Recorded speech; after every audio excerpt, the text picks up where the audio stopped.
allow me to tell you about the one and only time in my life I got drunk with Joe Namath. Now, I'm sure most of you know all about Broadway Joe, but for those few who may not, Joe Namath was the first overall pick in the AFL draft, was a two-time AFL MVP, was the purest, prettiest thrower of the football I have ever seen.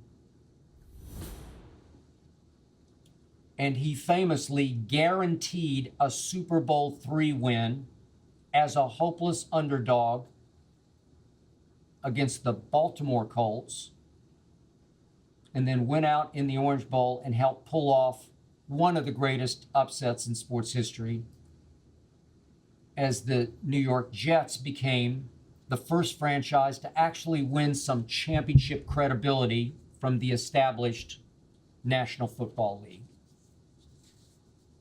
After that, Joe Namath became Broadway Joe, became possibly the biggest sports star in New York City history. I'm talking bigger than Babe Ruth or Lou Gehrig, Joe DiMaggio, Mickey Mantle, any of the Yankees.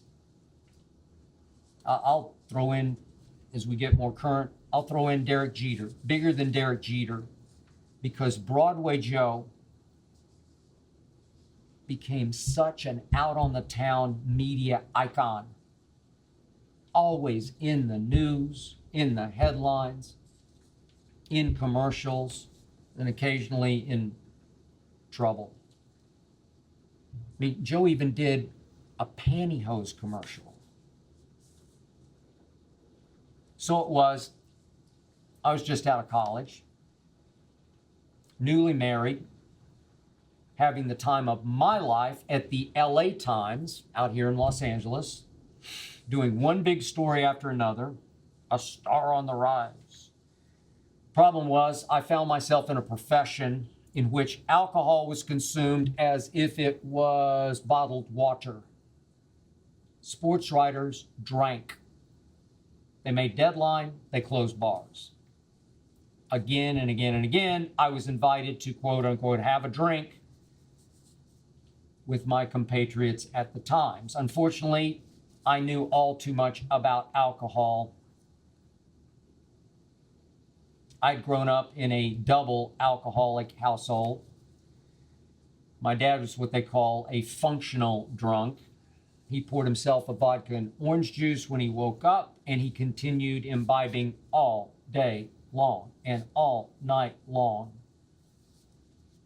at the little hole-in-the-wall barbecue restaurant or joint he owned and operated on the south side of Oklahoma City at 25th and Southwestern, called the Hickory House. My dad was always a little off, a little creepy, a little crazy, but he functioned.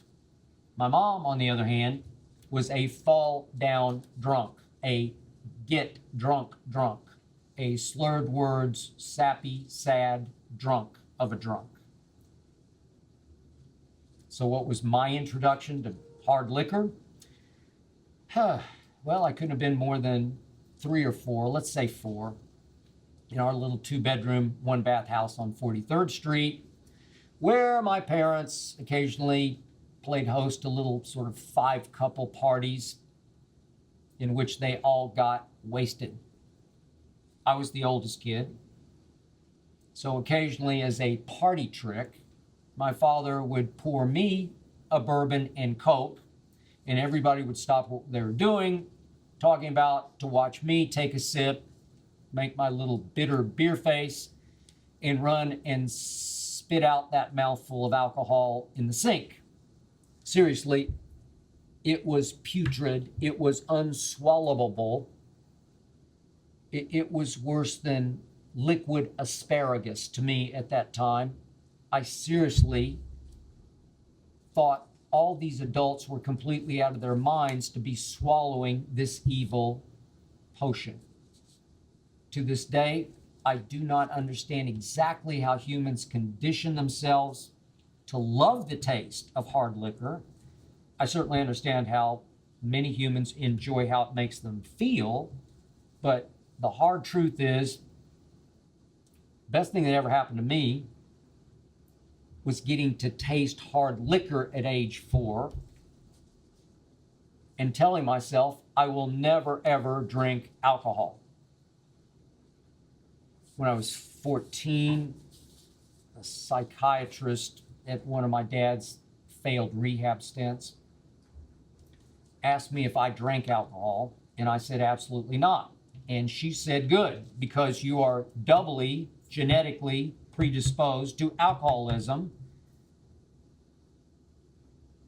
Yeah, I was a prime candidate, obsessive, compulsive, driven, yet my crazy, creepy old man might have just unwittingly saved me from his fate at age 4. But now at the LA Times at 24, I was facing the dilemma of how to socialize with my fellow writers without ordering alcohol. When I ordered a Coke, I got groans. I could see out of the corner of my eyes, a lot of rolling eyes.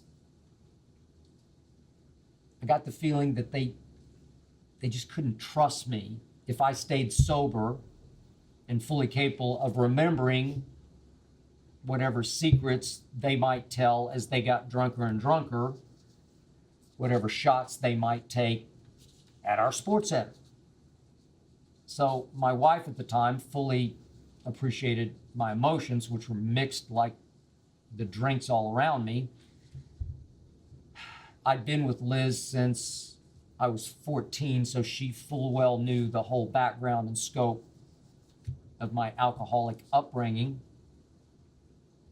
She'd watched my home wrecked, but she did suggest maybe I should try ordering like maybe a glass of wine, just taking one sip or maybe a couple of little tiny sips of it just as a compromise, just for show. She occasionally had a glass of wine. So I tried red and I tried white, and I couldn't stand the taste of either one. But I settled on red, and for the next, 6 or so months, I ordered 1 glass of red wine. I took 1 bitter sip, and I just hoped that would satisfy or fool the others around me at the table. I hope you enjoyed that video. You ready for more? Make sure you click that subscribe button for all the exclusive content from the Skip Bayless Show. And don't forget to check out the full episode of the show wherever you get your podcasts by clicking the link in the description.